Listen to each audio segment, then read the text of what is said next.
E daí, podemos dizer que o Lula já venceu as eleições ou ainda o Bolsonaro tem gordura para queimar? Eu sou o professor Tiago Valenciano e no nosso vídeo de hoje vamos debater a nova rodada de pesquisas de avaliação do governo e também de intenção de votos feita pela Genial Quest, uma empresa que já está fazendo essa rodada de pesquisas desde o dia que o Lula foi eleito para ser o presidente do Brasil, ou seja, a gente tem um comparativo dos anos de 2023, 24, 25 e iremos até 2026 mensurando os possíveis adversários e compreendendo qual que é a aprovação do governo Lula. De janeiro de 2025 para cá, a desaprovação do governo Lula aumentou muito em relação à aprovação. Nós estamos numa escalada crescente, conforme o gráfico que está aí na tela, apontando que o Lula está com uma avaliação mais negativa do que positiva em relação ao seu governo, em relação ao seu terceiro mandato.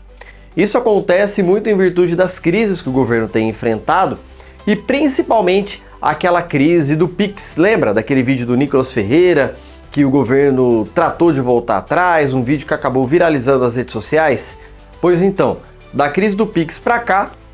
a avaliação negativa do governo vem crescendo a cada mês que passa, ao passo que, com essa avaliação crescente negativa, o presidente da República está abrindo espaço para que outros pré-candidatos à presidência da República possam aparecer. Nós tivemos o Ronaldo Caiado lançando sua pré-candidatura, o Romeu Zema fazendo um ensaio tentando visitar outros estados do Brasil para conseguir emplacar essa pré-candidatura, o Eduardo Leite saindo do PSDB e indo para o PSD, fazendo uma movimentação política depois dessa fusão do PSDB com o Podemos. O Eduardo Leite já se antecipou, saiu do PSDB e fechou com o PSD, tentando ser um candidato mais ao centro. Ele que está no seu segundo mandato como governador do Rio Grande do Sul, portanto não pode disputar a reeleição, que é o mesmo caso do Zema e do Caiado. O Ratinho Júnior, governador do estado do Paraná, que tem pontuado um pouquinho melhor que esses pré-candidatos e também está na mesma situação de um segundo mandato.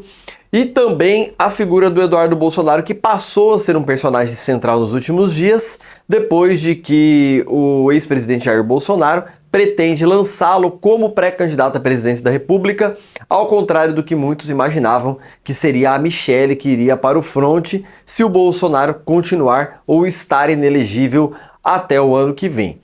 E aí, naquele topo da disputa, nós temos uma dupla contra o status quo. Essa dupla ela é composta hoje por Tarcísio de Freitas e Jair Bolsonaro contra o Lula, lá do outro lado, tentando ser o candidato ou querendo se manter à presidência da República.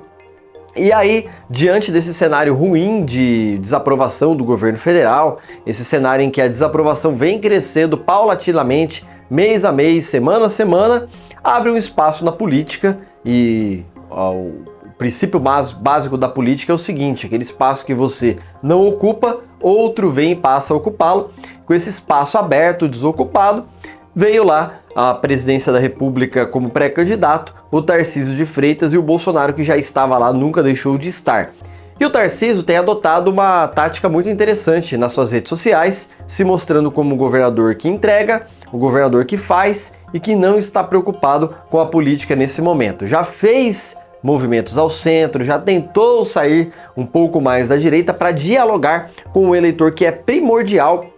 e que define o resultado das eleições. Na pesquisa de avaliação do governo federal, quando questionado se o eleitor era bolsonarista, se ele era de direita, se ele era lulista ou era de esquerda, 38% dos entrevistados disseram o seguinte: não, eu sou um eleitor de centro, eu não tenho um posicionamento político definido. E essa faixa aí de 30, 32, 33, 35, 38, 40, dependendo o momento que você faz a pesquisa pro eleitor brasileiro, que você faz o questionamento, que a gente vai ter um espectro político e ideológico mais ao centro, que não se identifica com nenhuma das correntes políticas existentes no país, e é esse eleitor que vai definir a eleição no limite. Foi esse eleitor que optou pelo Bolsonaro em 2018,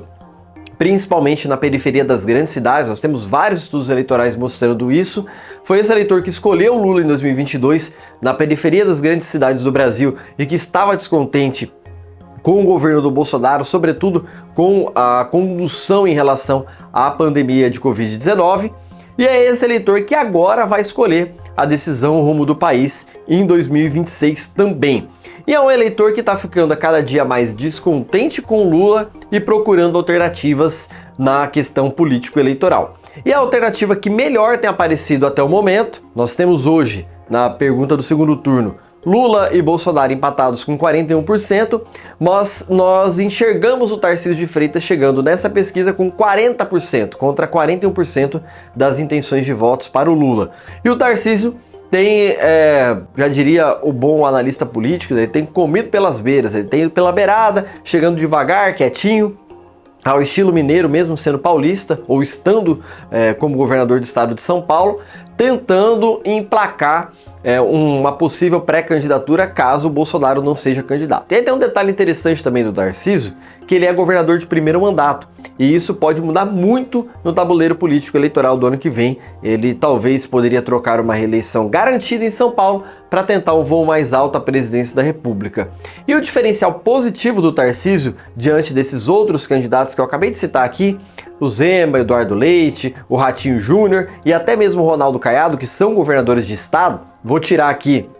o Eduardo Bolsonaro e também a Michele Bolsonaro. O fator positivo do Tarcísio de Freitas é que ele é um governador que governa hoje o principal estado do Brasil, que é o estado de São Paulo. Então, naturalmente, ele fala com uma população muito maior do que esses outros estados e tem um poder de influência por São Paulo hoje ser a maior economia do Brasil disparadamente em relação aos demais estados. Ele consegue influenciar muito mais outros personagens políticos do que necessariamente, e outros eleitores também, do que necessariamente somente seu estado. Então o Tarcísio sai com essa vantagem e pode ser o calcanhar de Aquiles nas próximas pesquisas, quem sabe por que não ultrapassando até mesmo Lula se continuar nessa escalada em que a desaprovação do governo cresce, a aprovação do governo cai e o eleitor de centro busca compreender ou tenta enxergar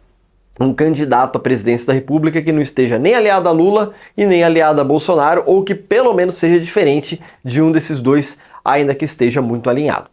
Eu sou o Thiago Valenciano, você me acompanha aqui no nosso canal, semanalmente a gente tem vídeos sobre política, se inscreve aqui no nosso canal, me siga em outras redes sociais, que a gente está aqui à disposição para fazer um bom debate político e trazer análises como essa do cenário político brasileiro.